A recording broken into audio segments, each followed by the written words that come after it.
Makna dimuliakan sekali lagi, semua ibadah yang Bapak Ibu kerjakan di sini akan dilipat gandakan pahalanya. Dan begitu juga kalau ada dosa dilipat gandakan hukumannya. Ini adalah hari-hari emas setiap muslim. Di sini puncak semua pahala kalau mau raih pahala yang banyak. Di sini puncak diterimanya doa. Puncak melimpahnya rezeki bagi setiap muslim. Dan dari ayat ini, karena Allah bersumpah di ayat ini demi subuh, maka ulama mengatakan Idul Adha lebih afdal daripada Idul Fitri. Nah, kita kan di Indonesia lebih ramai Idul Fitri. Sekarang kita coba susun Bapak Ibu sekalian, amal yang paling afdal yang dikerjakan di 10 awal bulan Zulhijjah. Kalau ada kesempatan beramal soleh, maksimalkan dan jadikan itu sebagai amal terakhir kita. Mungkin setelah itu kita meninggal. Mungkin itu sedekah terakhir, mungkin itu sujud terakhir, mungkin itu bacaan ayat terakhir, mungkin itu zikir terakhir, mungkin itu silaturahim keluarga terakhir, mungkin itu jenguk orang sakit yang terakhir, mungkin itu senyum dengan muslim yang terakhir, kita tidak tahu. Oleh karena itu Nabi SAW bilang, la tahkiranna minal ma'rufi syai'a. Jangan pernah pelit-pelit dengan satu kebaikan. Kalau Allah masih kasih kesempatan kayak sekarang kita masih bisa bernafas, kita masih bisa aktivitas, maksimalkan beribadah kepada Allah. Ada kesempatan sedekah, baca Quran, hadir majelis ilmu begini, dengarkan. Haji, umroh, pokoknya lakukan. Selama ada kesempatan dan jangan ditepis. Kesempatan itu mengatakan sudahlah nanti aja. Karena itu mungkin kesempatan terakhir kita. Allahu a'lam. Bismillahirrahmanirrahim. Assalamualaikum warahmatullahi wabarakatuh.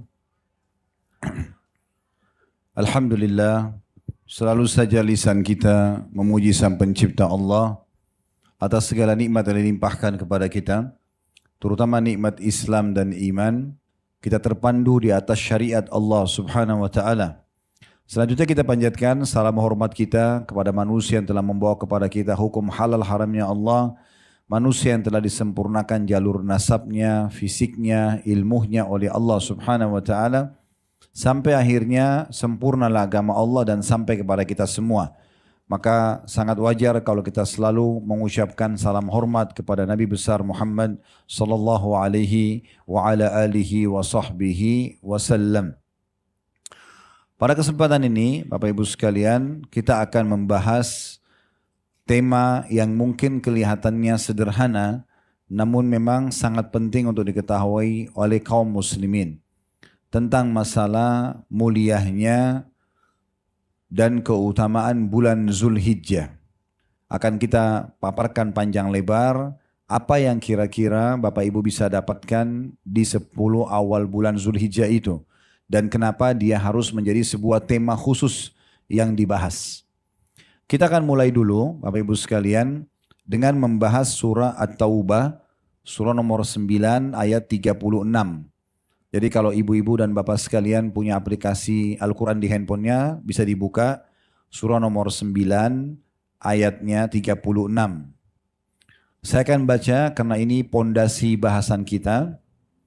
Bunyinya, Inna iddatash syuhuri indallahi ithna asyara syahran fi kitabillah yawma khalaqas samawati wal arda minha arba'atun hurum.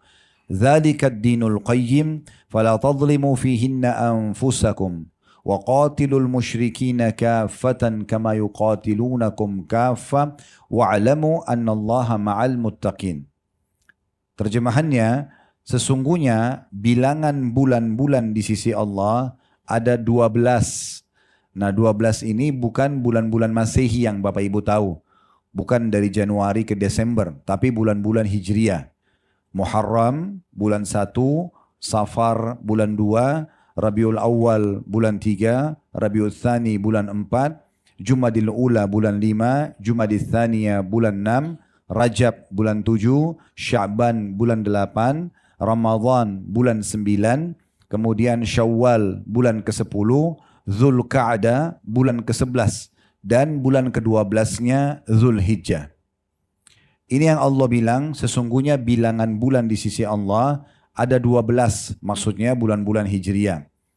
Dalam ketetapan Allah, artinya sudah lama Allah tentukan itu sebagai perhitungan manusia semenjak diciptakannya langit dan bumi. Dan di antara 12 itu ada 4 bulan yang dimuliakan.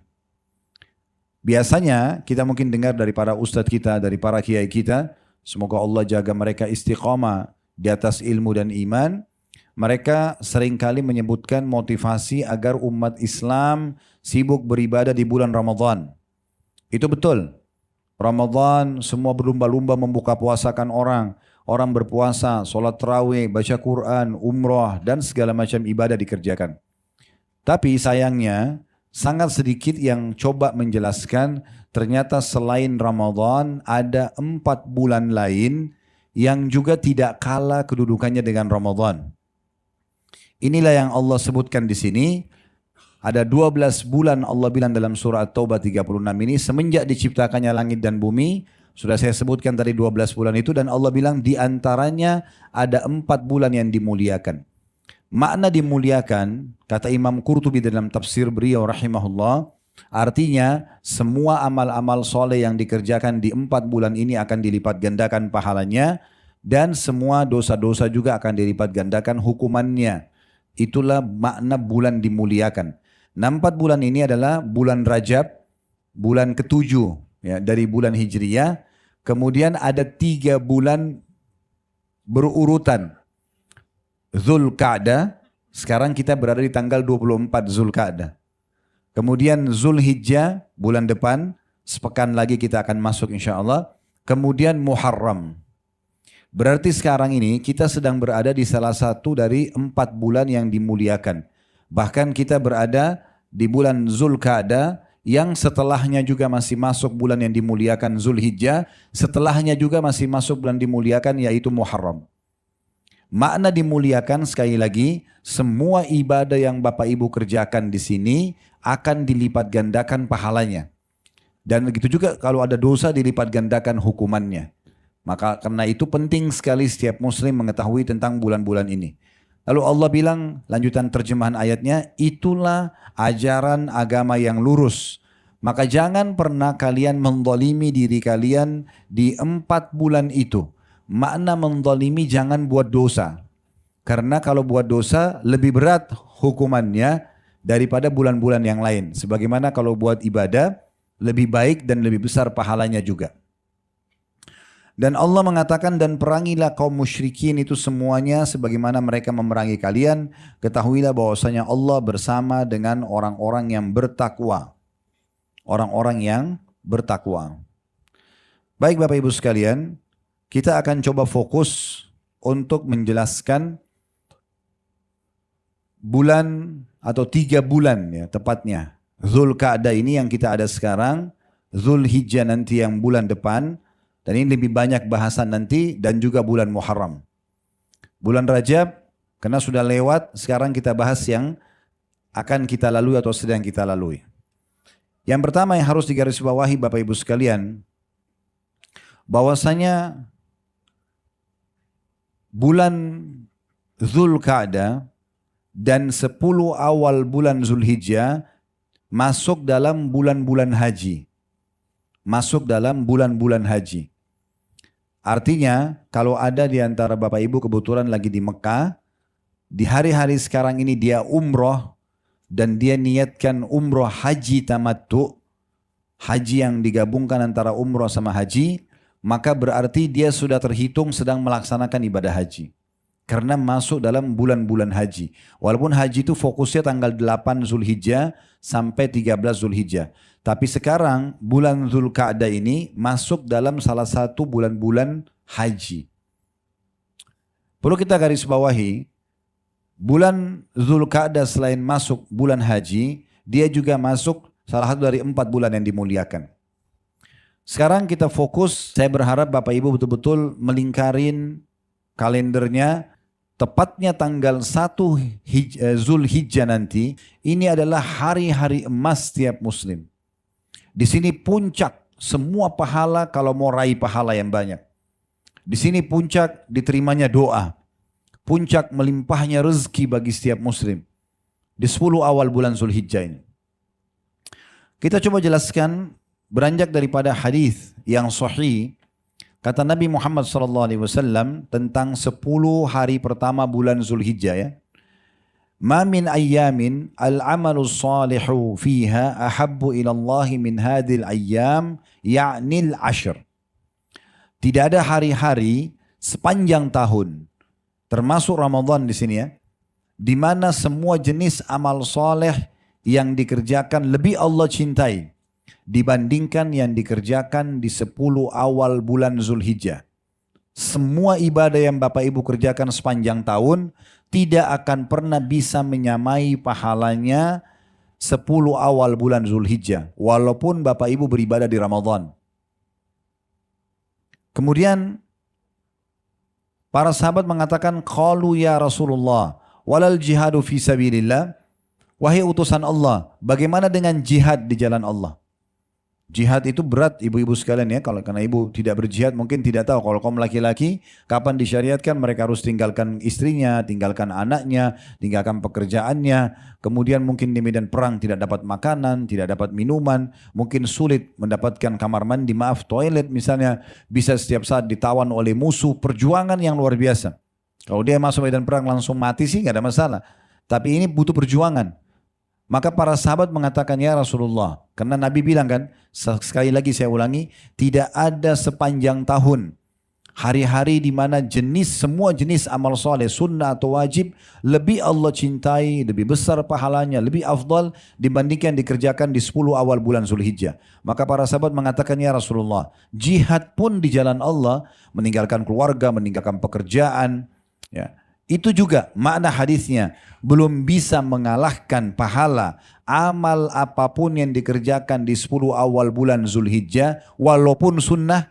Maka kata Nabi SAW, walal jihadu fi sabilillah, berperan di jalan Allah pun belum bisa makna hadisnya menyamai pahala amal-amal yang dikerjakan di 10 awal bulan Zulhijjah. Kalau Bapak Ibu bilang subhanallah pas 1 Zulhijjah, itu lebih afdal daripada jihad. 1 kali subhanallah. Bapak Ibu sedekah 1.000 rupiah 6 hari dari sekarang 1 Zulhijjah lebih afdal daripada jihad di jalan Allah. Apa saja? Berdoa, ya, jenguk orang sakit, apa saja? Berzikir, baca 1 ayat Al-Quran, semua itu lebih baik daripada jihad. Kemudian Nabi SAW bilang dalam lanjutan hadisnya, illa rajulun kharaja binafsihi wa malihi falam yarji min dzalika bi syai'.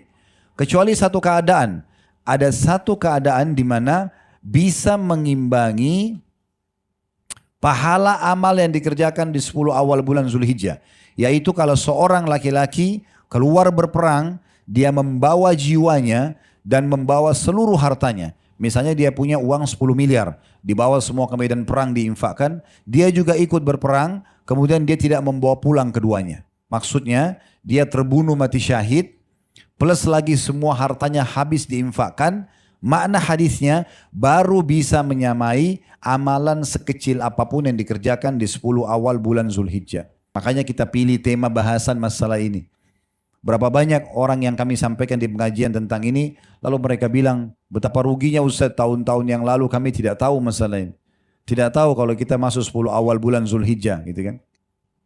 Baik, coba kita buka lagi surah Al-Fajr, 3 ayat pertamanya. Surah Al-Fajr, 3 ayat pertama. Silakan dibuka di aplikasi Al-Quran di handphonenya. Sekali lagi surah Al-Fajr, ayat 1 sampai ayat 3. Bunyinya saya bacakan, wal fajri walayalin ashr wasyaf'i wal watr. Artinya demi waktu subuh dan 10 malam berturut-turut sebelum subuh itu, dan hari ke-8 juga hari ke-9-nya.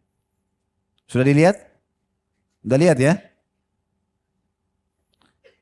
Jadi saya jelaskan, kata para ulama, yang dimaksud dengan demi subuh di sini banyak khilaf di antara ulama, tapi pendapat yang paling kuat adalah subuh hari raya Idul Adha, 10 Zulhijjah.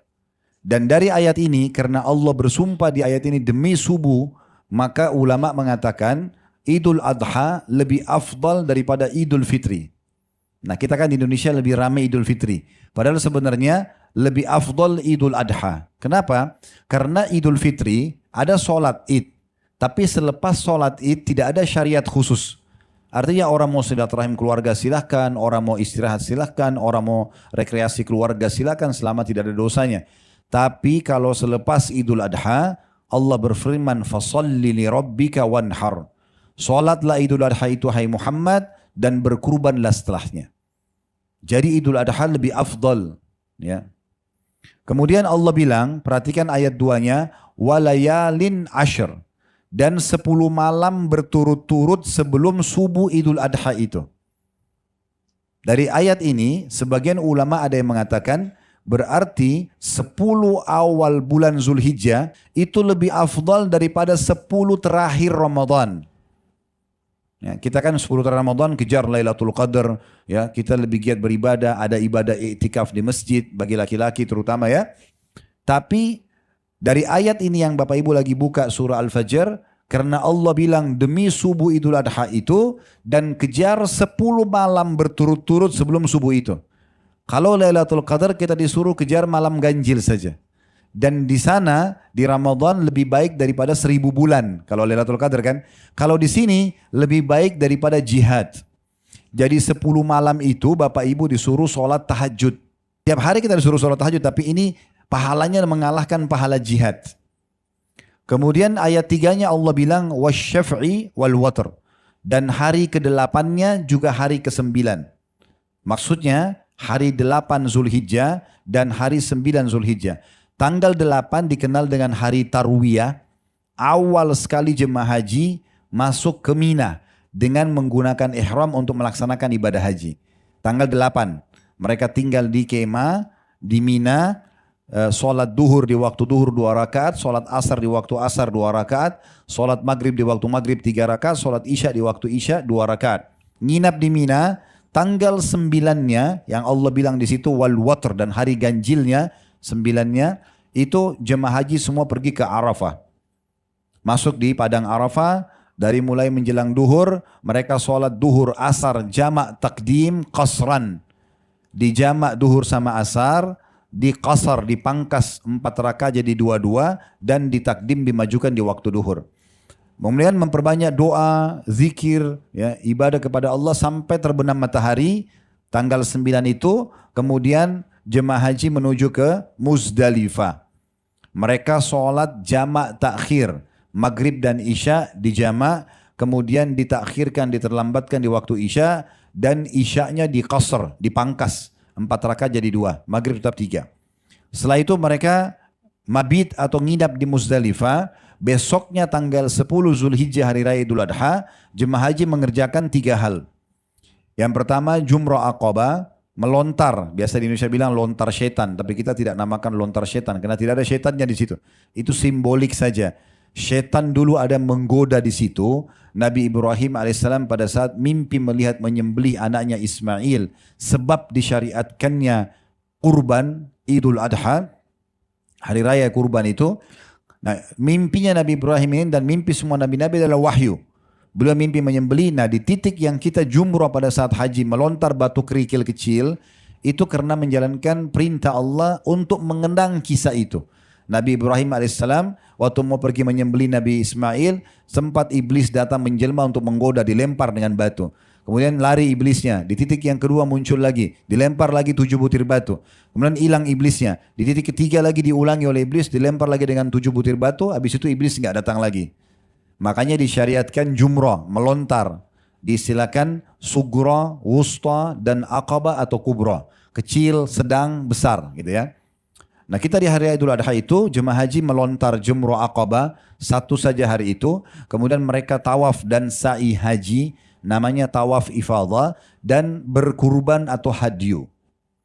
Setelah itu jemaah haji boleh tahallul, cukur rambut, buka baju ihram, laki-laki dan perempuan. Lalu mereka pergi ke Mina.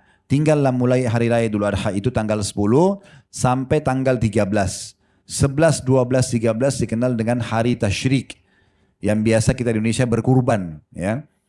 Nah, ini tinggal di sana dan hari-hari tasyrik 11, 12, 13 jemaah haji mereka melontar kecil, sedang, besar. Kembali ke kemah. Sholat lagi duhur di waktu duhur 2 rakaat, asar di waktu asar 2 rakaat, maghrib di waktu maghrib 3 rakaat, isya di waktu isya 2 rakaat. Tanggal 12 sama, tanggal 13 sama. Lalu kemudian mereka tinggalkan Mina setelah itu selesai hajinya. Nah ini yang disebutkan tadi di ayat 3 surah Al-Fajr wasyaf'i wal watar dan hari ke-8 dan hari ke-9 maksudnya tadi sudah saya jelaskan. Nah, beranjak daripada firman Allah Subhanahu wa taala dalam surah Al-Fajr ini dan beranjak daripada tadi hadis yang sahih sudah saya bacakan tentang semua amal soleh yang dikerjakan di 10 awal bulan Zulhijjah itu lebih afdal, lebih besar pahalanya dibandingkan jihad di jalan Allah. Yang bisa menyamai satu kata subhanallah, 1.000 rupiah infak ya, yang dikerjakan di 10 awal bulan Zulhijjah itu hanya orang yang keluar berperang membawa seluruh harta dan jiwanya kemudian dia tidak membawa pulang keduanya. Jadi ini amal yang luar biasa. Sekarang kita coba susun Bapak Ibu sekalian amal yang paling afdal yang dikerjakan di 10 awal bulan Zulhijjah. Yang pertama haji. Yang pertama adalah ibadah haji. Wajib bagi setiap muslim dan muslimah haji pertama. Haji kedua, haji ketiga hukumnya sudah sunnah. Tapi boleh nggak saya ulang-ulangi haji saya karena saya mampu? Boleh, sangat boleh. Kata Nabi SAW, ikutkanlah haji dan umrah. Maksudnya habis haji umrah, habis umrah haji. Begitu terus. Karena keduanya ini, haji dan umrah, akan menghilangkan kemiskinan dan juga dosa-dosa sebagaimana ahli atau ahli besi ya yang biasa membersihkan karat besi dengan semprotan api, sebagaimana ahli besi itu menghilangkan karat-karat dari besi, emas dan perak ya. Dan haji yang mabrur tidak ada balasannya kecuali surga. Para sahabat Nabi, ridwanullah alaihim, para tabi'in, orang-orang soleh yang belajar dari para sahabat Nabi, mereka selalu menjadikan musim haji adalah musim berkumpul. Memang mereka selalu di Mekah. Mereka nggak mau kehilangan 6 hari tadi. Tanggal 8 Zulhijjah sampai 13 Zulhijjah. Ini hari emas. Karena orang kalau hajinya mabrur, diterima karena mengikuti syarat dan rukunnya, maka balasannya adalah surga. Kita pulang dapat tiket VIP deh ke surga. Oleh karena itu mengulanginya sangat bagus. Dan juga dianjurkan bagi orang yang mau pergi haji, mungkin di sini ada Bapak Ibu yang akan haji tahun ini insya-Allah, maka usahakan selama haji supaya hajinya sempurna mabrurnya. Waktu ditanya kepada Nabi SAW, apa mabrurnya haji itu? Beliau mengatakan mabrurnya adalah memberi makan kepada orang dan menjaga tutur kata yang santun. Nah banyak jemaah haji kita pergi haji saja. Padahal salah satu program yang menarik adalah membagi-bagi makanan di sana. Makanya kami, alhamdulillah Allah amanahkan ada Uhud Tour Travel ini. Yang bersama kami saya selalu buatkan program jemaah. Termasuk tahun ini insya Allah kita buatkan program. Bekerja sama dengan yayasan resmi yang ada di Mekah. Kita bisa membagi-bagi air minum, membagi-bagi makanan untuk jemaah haji. Karena ini salah satu penyebab mabrurnya haji itu. Dan juga menjaga tutur kata yang santun. Tibul kalam kata Nabi SAW. Sopan, santun, jauh dari cercaan, cacian, ghibah, ya.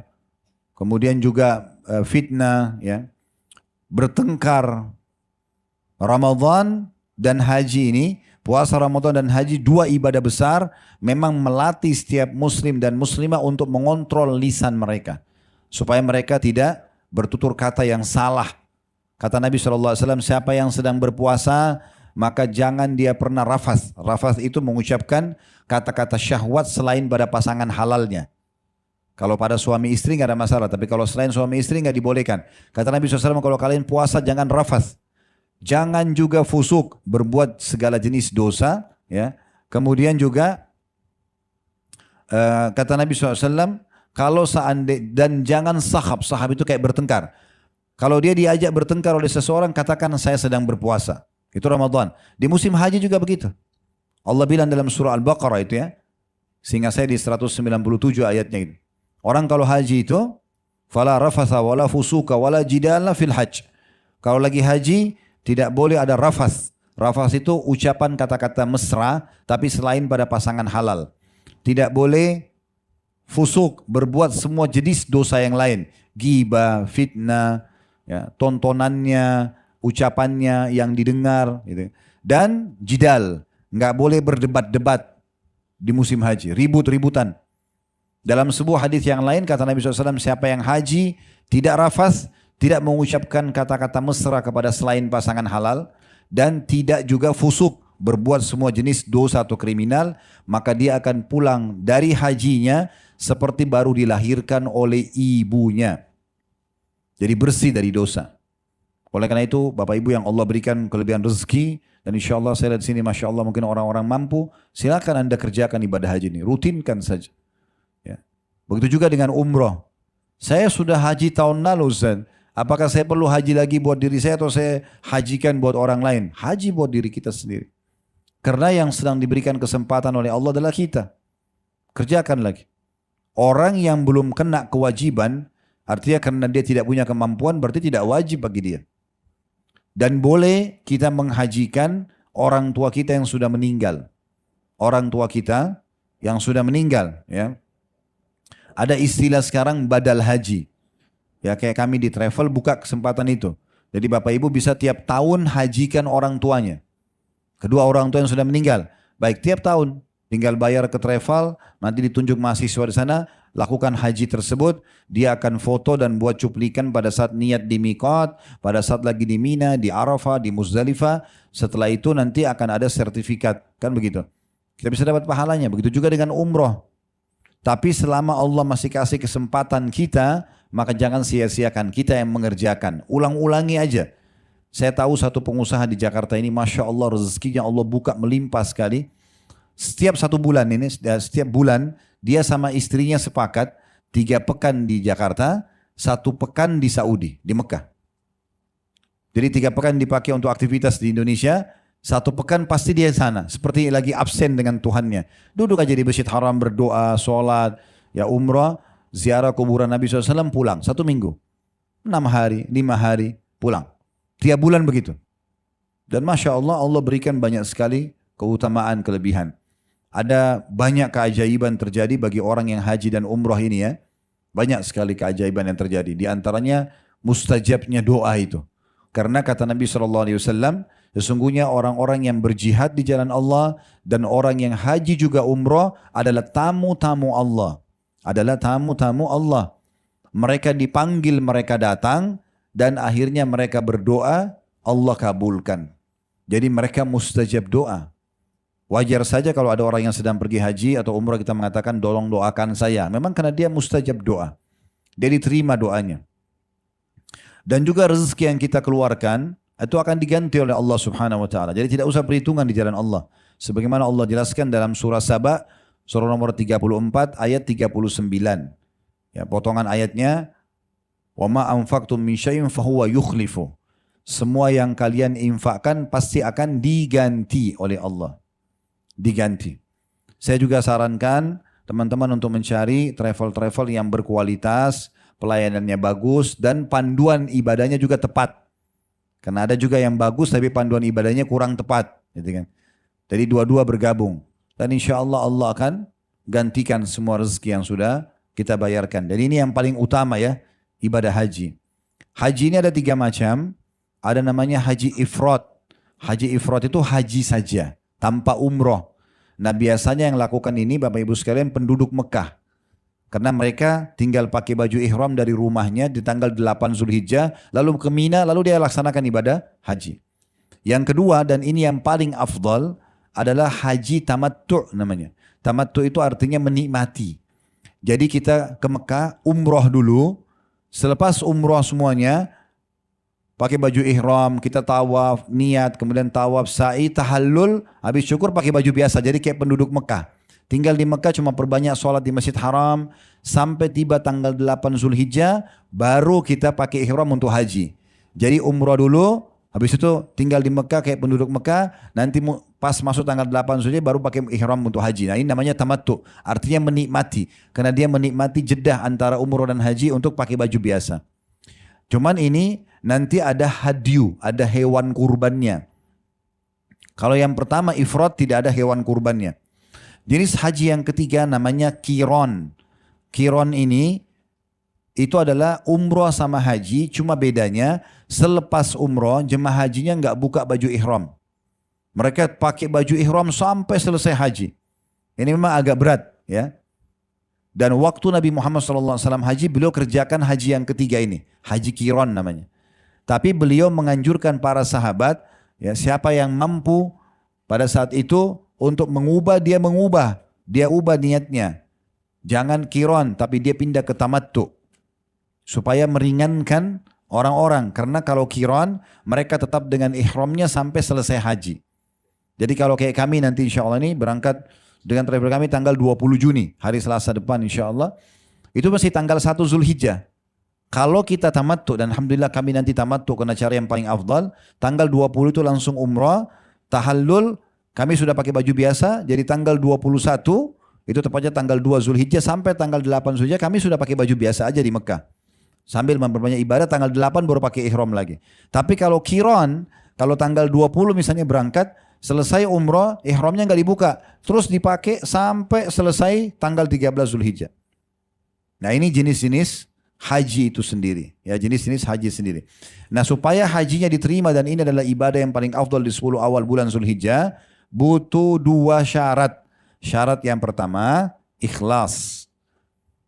Bukan karena pamer, bukan karena mau dipuji orang.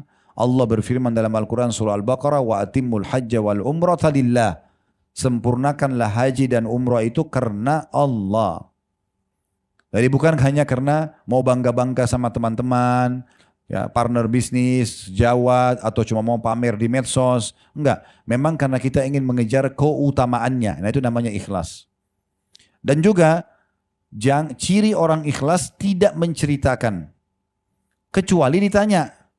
Kalau ada yang tanya Bapak Ibu lagi di bandara, kita pakai baju seragamnya travel. Bapak Ibu mau haji ya? Kan tidak mungkin kita bilang enggak. Oh kalau saya jawab nanti saya ria. Nggak bisa. Kan kita lagi ditanya. Ya saya insya Allah haji tolong doakan. Sama-sama saling mendoakan.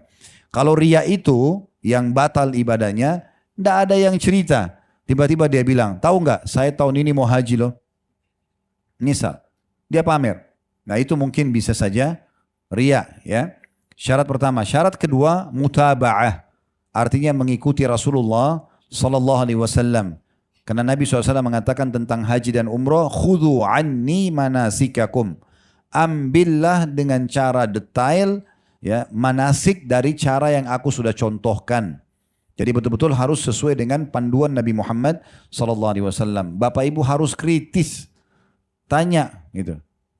Ini benar enggak? Ini begini enggak? Ini harus bagaimana? Gitu kan. Harus benar-benar. Tanya dari waktu manasik travelnya sampai juga perjalanan di sana. Setiap travel biasanya bawa ustadz, bawa kiai, maksimalkan untuk konsultasi dengan mereka. Tanya supaya kita tidak salah. Ya. Karena itu cukup banyak detailnya ya. Seperti kalau lagi pakai baju ihram, kita kan tidak boleh kalau sudah niat, sudah lewat mikot, nggak boleh pakai wangi-wangian, nggak boleh cabut bulu di badan, nggak boleh potong kuku. Ini kalau sudah niat dan lewat mikot, ya. Tidak boleh, jadi jangan sampai masuk kamar mandi, maaf, misalnya selagi pakai ihram, masuk kamar mandi di kamar hotel Mekah, karena biasanya sebelum melaksanakan umroh kita disuruh masuk dulu kan, bersih-bersih. Jangan pakai sabun sama sampo, karena ada wangi-wanginya. Ya, tisu basah juga biasanya ada wangi-wanginya. Kalau lagi ihram itu kan harus punya ilmunya, supaya tidak salah gitu ya. Sebelum pakai ihram, sebelum niat, maka kita sunnah memang mandi, pakai sampo sama sabun gitu kan, potong kuku, cukur bulu ketiak, cukur bulu kemaluan ya. Dan cukur kumis bagi laki-laki pada saat dia mau ihram dan dia mau niat. Tapi kalau sudah niat, sudah lewat mikot tempat niatnya, maka ini sudah tidak boleh lagi. Harus diketahui gitu kan.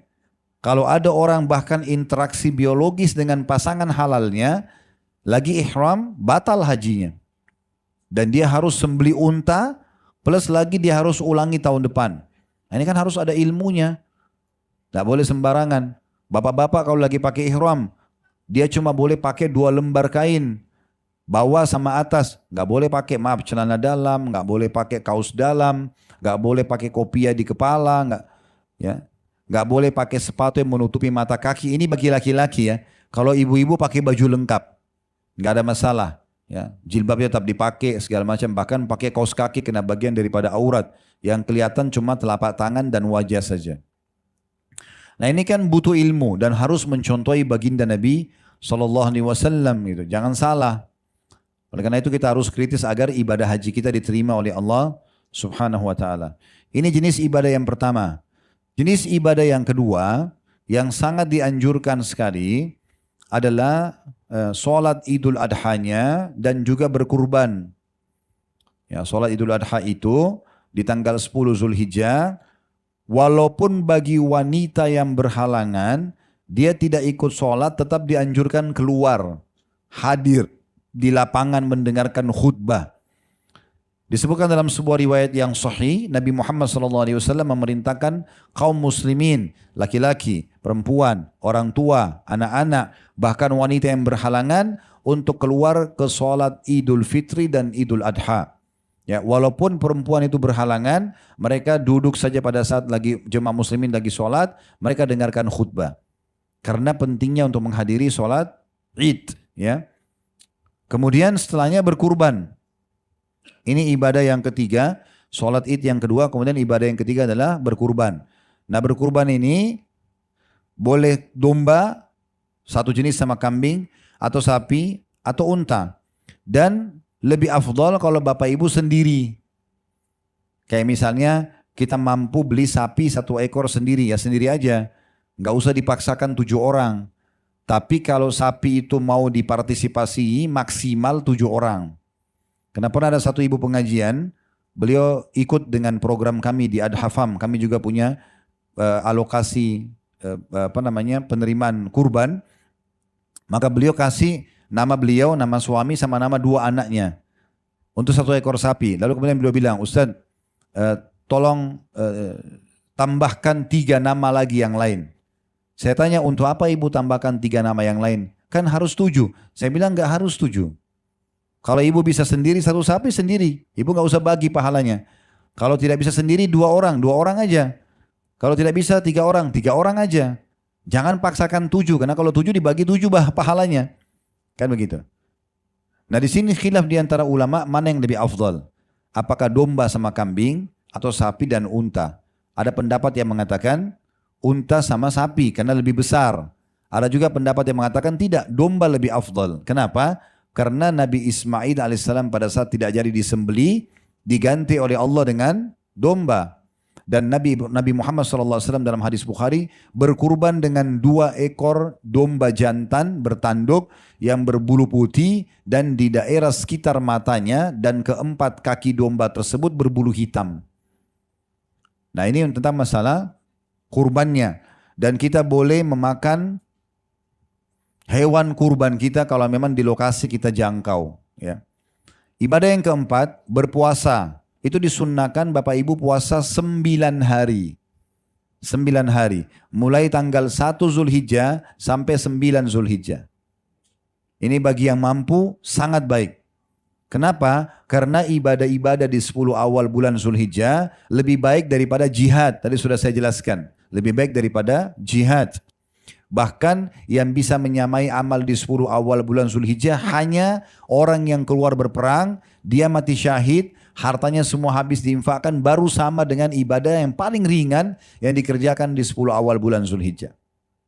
Maka ada sebuah hadits Bukhari yang berbunyi, mungkin tidak asing hadits ini kita dengarkan di Ramadan. Kata Nabi SAW, semua amal ibadah anak Adam selain puasa, sholat, zakat, dan seterusnya sudah ditentukan kadar pahalanya 10 sampai 700 kali lipat. Kecuali puasa, Allah yang maha mulia dan maha tinggi berfirman, dia milikku dan aku akan membalasnya langsung karena dia meninggalkan syahwat makanannya dan syahwatnya karena aku. Jadi puasa termasuk amal yang sangat luar biasa pahalanya. Oleh karena itu dianjurkan puasa di 9 awal bulan Zulhijjah. Kenapa 9 hari Ustaz? Kata Ustaz bilang 10 hari. Karena tanggal 10-nya Idul Adha. Nggak boleh puasa. Kalau lagi lebaran nggak boleh puasa. Oleh karena itu puasanya cuma 9 hari.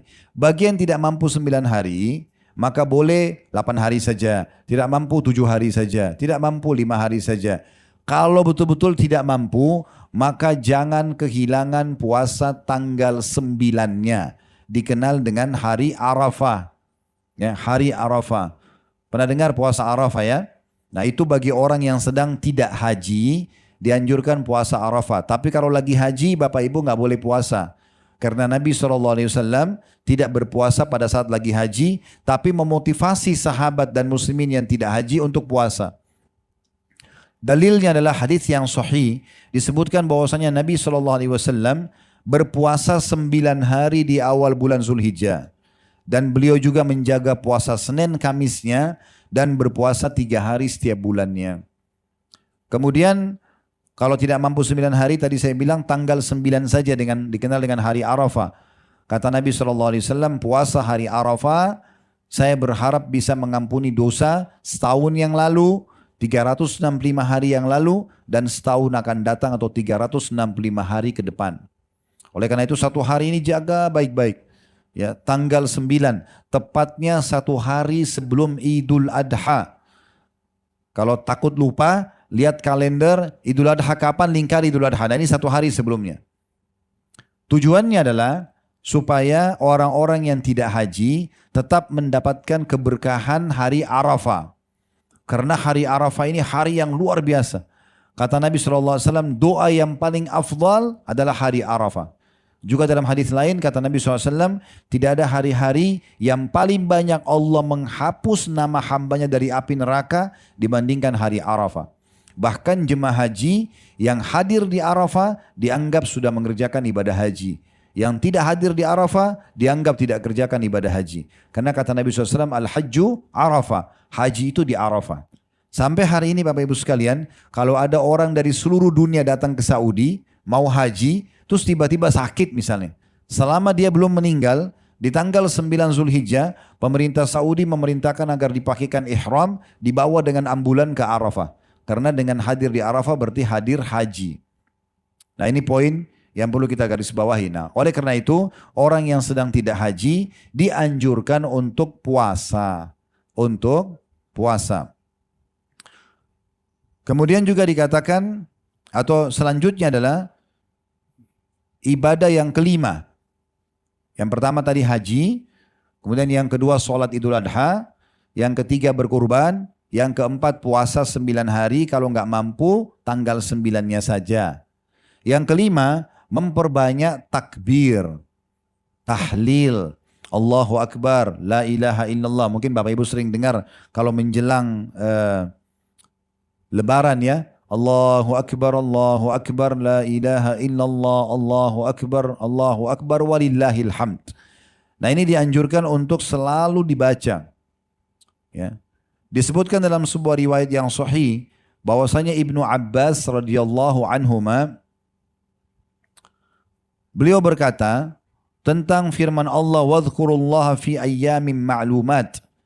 Banyaklah berzikir kepada Allah di hari-hari yang telah ditentukan. Beliau mengatakan yakni al-ashr. Maksudnya 10 hari pertama bulan Zulhijjah. Dan dikatakan beliau bersama dengan Abu Hurairah radhiyallahu anhum ajmain di 10 awal bulan Zulhijjah keluar ke pasar, ya, kemudian mereka bertakbir. Begitu juga dengan di jalan-jalan, akhirnya orang-orang mendengar maka mereka semuanya ikut juga bertakbir. Baik, ada 2 jenis takbir yang dianjurkan di 10 awal bulan Zulhijjah. Ada yang namanya takbir mutlak. Ada namanya takbir muqayyad. Saya ulangi, takbir mutlak dan takbir muqayyad. Apa itu? Takbir mutlak adalah takbir yang sudah ditentukan waktunya. Dan takbir muqayyad yang tidak ditentukan waktunya. Takbir mutlak ini itu adalah boleh dilakukan. Takbir mutlak itu tidak dikaitkan dengan waktu. Terbalik ya. Takbir mutlak tidak diikat dengan waktu. Takbir muqayyad diikat dengan waktu. Contoh takbir mutlak adalah orang kalau di pasar, di masjid, lagi jalan, mungkin ibu-ibu lagi aktivitas di rumahnya. Di 10 awal Zulhijjah mereka terus bertakbir. Dan dianjurkan kaum laki-laki membesarkan suara mereka. Ini namanya takbir mutlak. Takbir mutlak. Takbir yang mutlak artinya tidak ditentukan waktunya. Bisa pagi, siang, sore, malam. Ya. Sementara takbir muqayyad itu terikat dengan waktu, ya, yaitu dikerjakan selepas sholat 5 waktu. Takbir muqayyad ini ya, bagi orang yang tidak berhaji mulai subuh hari Arafah. Jadi tanggal 9 Zulhijjah habis sholat subuh dianjurkan selepas sholat baca Allahu Akbar, la ilaha illallah, Allahu Akbar, walillahil hamd. Mulai subuh hari Arafah atau tanggal 9 Zulhijjah. Selepas subuh sudah mulai bertakbir. Hingga terus saja kita baca habis subuh, habis duhur, habis asar, habis maghrib, habis isya. Kita baca terus setiap habis sholat. Muqayyad, terikat dengan waktu habis sholat. Tanggal ya 9 Zulhijjah. Tanggal 10 Idul Adha juga sama. Habis subuh, habis duhur, habis asar, habis maghrib, habis isya. Sampai terakhir hari tasyrik tanggal 13. Sampai waktu sholat isya di tanggal 13. Jadi mulai tanggal 9 sampai tanggal 13 itu dibaca takbirnya. Itu orang yang sedang tidak haji. Kalau orang yang sedang haji itu lebih 1 hari. Mereka mulai takbir ya, muqayyad yang terikat dengan waktu habis sholat itu di hari nahar, di hari raya Idul Adha. Sampai terakhir hari tasyrik. Jadi orang tidak haji dahulukan 1 hari. Yang tidak haji mulai tanggal 9 sampai tanggal 13 bertakbir muqayyad terikat setiap habis sholat 5 waktu. Jumlahnya bebas, mau 1 kali, mau 3 kali, mau 5 kali, tidak ada masalah. Ya. Begitu juga dengan orang yang pergi haji, di hari Arafah mereka banyak doa, nanti hari Idul Adha baru mulai mereka takbir muqayyad. Habis sholat 5 waktu bertakbir. Kemudian juga dianjurkan ibadah setelahnya adalah memperbanyak sedekah. Memperbanyak sedekah. Dan sedekah ini banyak sekali manfaatnya. Selain mendatangkan rezeki, juga bisa menolak mara bahaya yang bisa menimpa kita. Bahkan bisa menjadi solusi dari permasalahan yang sedang kita hadapi.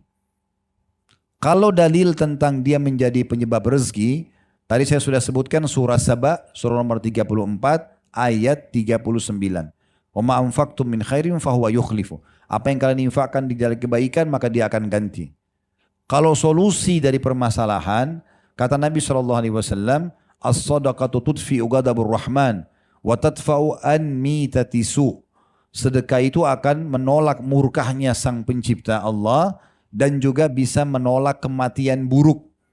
Jadi rutin bersedekah itu bisa menyelamatkan dari su'ul khatimah. Kemudian yang ketiga, bisa menjadi solusi dari permasalahan.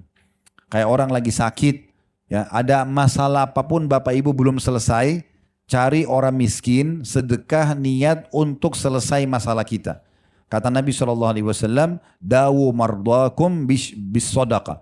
Obati orang yang sakit di antara kalian dengan bersedekah. Ya. Kalau Bapak Ibu mau lebih jauh tentang masalah sedekah ini, bisa kita buka sejenak ya, tentang masalah firman Allah Subhanahu wa taala dalam surah Al-Baqarah. Bisa dibuka surah Al-Baqarah surah nomor 2. Saya akan bacakan, sudah dibuka. Al-Baqarah surah nomor 2 ayat 261.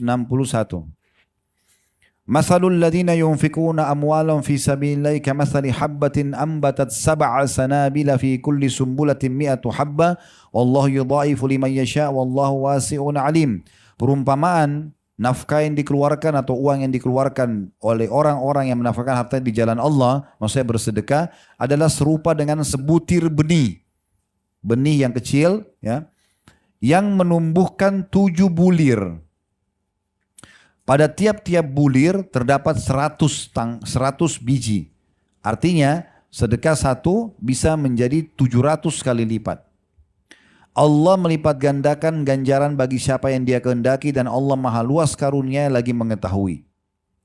262-nya, alladzina yunfikuna amwalan fi sabilillahi thumma la yutbi'una ma anfaqu mannan wala adhan lahum ajrum 'inda rabbihim wala khaufun 'alaihim wala hum yahzanun.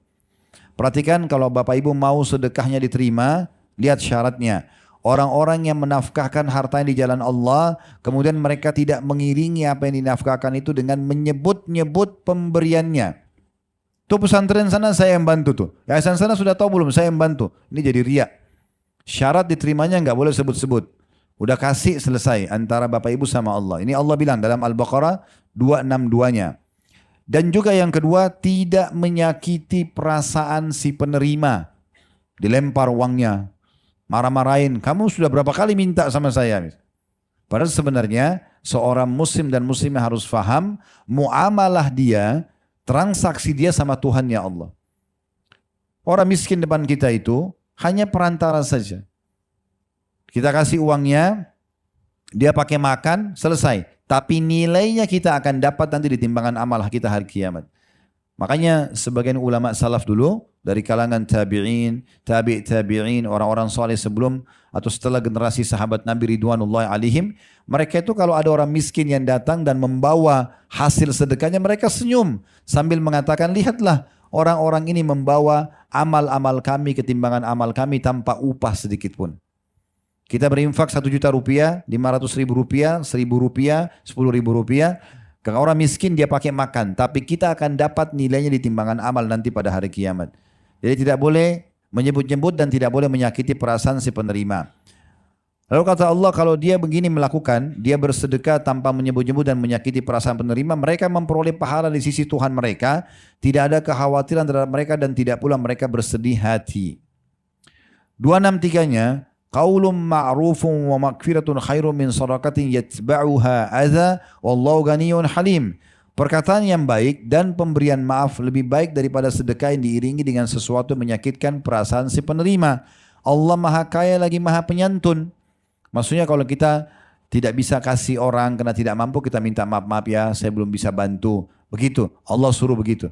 Bukan malah kamu ini nggak tahu diri, ya. Minta-minta sama saya terus misalnya, nah itu nggak boleh. Allah larang. Selanjutnya 264-nya, ya ayyuhalladzina amanu la tubtilu shadaqatikum bil manni wal adza kalladzi yunfiqu malahu ria'an nasi wa la yu'minu billahi wal yawmil akhir. Famathalu kamathali safwanin 'alaihi turabun fa asabahu wabilun fatarakahu salda la yaqdiruna 'ala syai'in mimma kasabu wallahu la yahdil qaumal kafirin. Hai orang-orang beriman, jangan kamu menghilangkan pahala sedekahmu dengan menyebut-nyebutnya, ya, dan kemudian menyakiti hati si penerima. Seperti orang yang menafkahkan hartanya karena riya kepada manusia, pamer, dan dia tidak beriman kepada Allah dan hari kemudian. Maka perumpamaan orang itu seperti batu licin, di atasnya ada tanah. Kemudian batu itu ditimpa dengan hujan yang lebat, lalu menjadilah dia bersih atau tidak bertanah. Mereka tidak menguasai sesuatu dari apa yang mereka usahakan, dan Allah tidak memberikan petunjuk kepada orang-orang kafir. Jadi ini ayat-ayat sampai 274 ya. Ini baru ayat 264 sampai 274, semuanya bicara tentang masalah berinfak jalan Allah subhanahu wa ta'ala. Baik, bagaimana jenis-jenis infaknya yang terbaik? Bapak Ibu misalnya bersedekah untuk kedua orang tua. Walaupun orang tua kita orang mampu misalnya, kalau masih hidup, tetap saja kita kalau memberikan kebutuhan mereka, samponya, sabunnya, kebutuhan mereka, atau kita menghadiahkan apapun, mengirimkan makanan, maka ini adalah termasuk sedekah yang paling afdal kepada kedua orang tua. Dia mendapatkan pahala sedekah dan pahala bakti sama orang tua. Kemudian kerabat secara umum, siapapun yang punya hubungan kerabat. Kata seorang sahabat, dia pegang 1 kantong dirham, dia mengatakan, ya Rasulullah, saya punya 1 dirham, 1 kantong dirham. Saya mau kasih 2 orang, ini ada target saya. Yang mana saya dahulukan? Dua-duanya miskin. Yang satu tidak punya hubungan kerabat. Yang satu lagi punya hubungan kerabat. Kata Nabi SAW, kalau kau berikan kepada yang punya hubungan kerabat, maka engkau akan dapat 2 pahala. Pahala sedekah dan pahala silaturahimnya. Kemudian setelah itu baru kita memberikan kepada orang-orang lain. Ya, orang-orang lain. Ya, kita bisa membantu kepada muslimin. Kemudian juga kita bisa partisipasi. Ya. Sebagaimana tadi saya bilang, kami bekerja sama dengan satu yayasan resmi di Saudi, di Mekah, itu memang yang menerima donasi untuk ya dibagi-bagikan makanan dan minuman untuk jemaah haji. Maka ibu dan bapak bisa ikut itu, ya, supaya kita mendapatkan termasuk amalan yang mulia di 10 awal bulan Ramadan. Karena sedekah ini termasuk amalan yang luar biasa. Dan sudah kita sebutkan, salah satu penyebab bagi orang yang haji untuk mabrur memberikan makan kepada orang-orang. Tentu boleh yang lainnya ya. Boleh membagikan Al-Quran, boleh membagikan pakaian, intinya bersedekah. Amalan yang terakhir, memperbanyak taubat kepada Allah Subhanahu wa taala dan juga doa, ya. Taubat nasuha. Kalau Bapak Ibu masih dikasih umur hari ini, maka jangan sia-siakan karena ini hari emas kita. Kita ini sebenarnya tidak perlu ulang tahun karena kita ini ulang detik. Ulang tahun 1 tahun sekali. Kita ini hitung detik. Setiap detik bisa tiba-tiba saja ajal datang dan mewafatkan kita.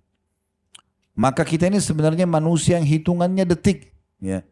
Sampai Hasan Basri rahimahullah berkata, seorang ulama tabi'in, hai manusia, hai anak Adam, engkau hanyalah hitungan angka. Setiap kali lewat 1 hari, maka berkuranglah umurmu. Jadi memang seperti itu. Terbatas sekali. Maka jangan sia-siakan. Di saat hari ini masih bisa kita berbuat kebaikan untuk menambah amal soleh kita yang lalu-lalu.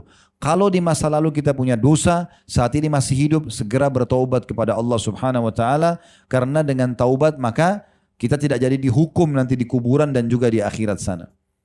Kematian itu kalau datang Bapak Ibu sekalian tidak mengenal umur, tidak mengenal jabatan, tidak mengenal harta, ya, tidak mengenal jenis kelamin, semuanya meninggal pada saat itu.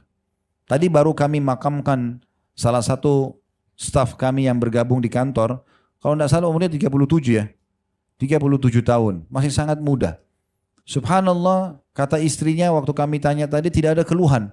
Saya tanya sendiri ada keluhan? Tidak ada keluhan. Tapi pada saat dia lagi gendong bayinya yang baru lahir, sekarang bayinya baru 50 hari umurnya. Waktu baru lahir berapa waktu yang lalu, lagi gendong dia merasa pusing, jatuh. Untung bayinya ada di dada dia. Kemudian setelah itu diperiksa di dokter, ternyata dia sudah kanker otak stadium 4. Dan baru dioperasi mungkin pekan lalu, mungkin sepekan lalu tepatnya. Dan akhirnya meninggal dunia di umur 30 tahun. Tadi baru kami makamkan. Begitu cepatnya kematian itu datang. Dan istrinya cuma bisa mengatakan kayak proses kayak orang cuma mimpi tiba-tiba. Semua terjadi begitu. Jadi jangan tunggu masuk ruangan ICU baru kita pikir kita akan meninggal dunia. Mumpung masih ada kesempatan beramal soleh, maka segera kerjakan. Mumpung ada kesempatan taubat dari dosa, segera bertaubat. Dan sebagai penutup kata-kata saya Bapak Ibu sekalian, kalau ada kesempatan beramal soleh, maksimalkan dan jadikan itu sebagai amal terakhir kita. Mungkin setelah itu kita meninggal. Mungkin itu sedekah terakhir, mungkin itu sujud terakhir, mungkin itu bacaan ayat terakhir, mungkin itu zikir terakhir, mungkin itu silaturahim keluarga terakhir, mungkin itu jenguk orang sakit yang terakhir, mungkin itu senyum dengan muslim yang terakhir, kita tidak tahu. Oleh karena itu Nabi SAW bilang, la tahkiranna minal ma'rufi syai'a. Jangan pernah pelit-pelit dengan satu kebaikan. Walau antalka akhaka biwajhin taliq. Walaupun engkau bertemu dengan saudaramu muslim dalam kondisi wajah tersenyum. Saya juga tutup dengan sebuah riwayat, ya, yang mengingatkan kita semua, dan saya suka sekali riwayat ini karena setiap kali saya bacakan, saya pun kembali termotivasi tentang adanya 3 orang sahabat yang masuk Islam, kemudian menjadi tamu di rumahnya Talha bin Ubaidillah radhiyallahu anhu di Madinah. Nah, Talha menceritakan orang pertama ikut jihad mati syahid. Orang kedua beberapa waktu setelah itu ikut jihad mati syahid. Orang ketiga dari 3 orang yang masuk Islam dan mereka satu suku ini meninggal di atas ranjangnya. Lalu Nabi SAW, lalu Talha bin Ubaidillah mimpi melihat kalau orang yang pertama itu di paling belakang, orang yang kedua di tengah-tengah, orang yang ketiga paling depan, dan paling bagus fasilitasnya di surga. Maka Talha bingung, kok bisa orang yang mati di ranjang lebih baik amalnya daripada 2 orang yang mati syahid sebelumnya. Maka dia melapor kepada Nabi Muhammad SAW, ya Rasulullah, bagaimana saya memahami mimpi ini? Kata Nabi Muhammad SAW, sesungguhnya yang terakhir mati itu karena Allah masih kasih kesempatan dia umur, ya, maka dia sempat sholat 5 waktu, dia masih sempat melakukan ibadah-ibadah, walaupun cuma berapa hari, itu sudah cukup membuat dia lebih baik daripada orang yang mati syahid pekan lalu atau beberapa waktu yang lalu. Artinya kalau Allah masih kasih kesempatan kayak sekarang, kita masih bisa bernafas, kita masih bisa aktivitas, maksimalkan beribadah kepada Allah. Ada kesempatan sedekah, baca Quran, hadir majelis ilmu begini, dengarkan, haji, umroh, pokoknya lakukan selama ada kesempatan dan jangan ditepis. Kesempatan itu mengatakan sudahlah nanti aja, karena itu mungkin kesempatan terakhir kita. Allahu a'lam. Ini amalan yang ditunjukkan di bulan Zulhijjah. Semoga apa yang kita bahas hari ini bermanfaat buat kita semua. Dan semoga semua yang hadir offline ataupun online dipenuhi oleh Allah SWT hajat-hajatnya. Dari hajat dunia dan hajat akhirat. Diampuni semua dosanya. Diterima semua amalnya. Dipanjangkan umur di atas ketaatan. Dan kita selalu doakan agar negara kita menjadi negara yang aman, tentram, damai. Seluruh umat Islam di bawah naungan ukhuwah Islamiyah. Dalam ibadah mereka kembali kepada Al-Quran dan Sunnah. Dan semoga Allah selalu memandu para pemimpin kita agar menjalankan amanah dengan baik. Dan menjadikan kita masyarakat yang gotong royong untuk menjaga kemakmuran, kesatuan dan persatuan negara kita. Dan semoga kita menjadi contoh bagi negara-negara yang lain. Dan semoga Allah subhanahu wa ta'ala menyatukan kita semua di surga firdausnya tanpa hisab. Semuanya disatukan dalam majlis ilmu yang mulia ini. Kalau ada benar dari Allah, kalau ada salah dari saya mohon dimaafkan. Subhanakallahumma bihamdika. Asyhadu an la ilaha illa anta astaghfiruka wa atubu ilaik. Wassalamualaikum warahmatullahi wabarakatuh.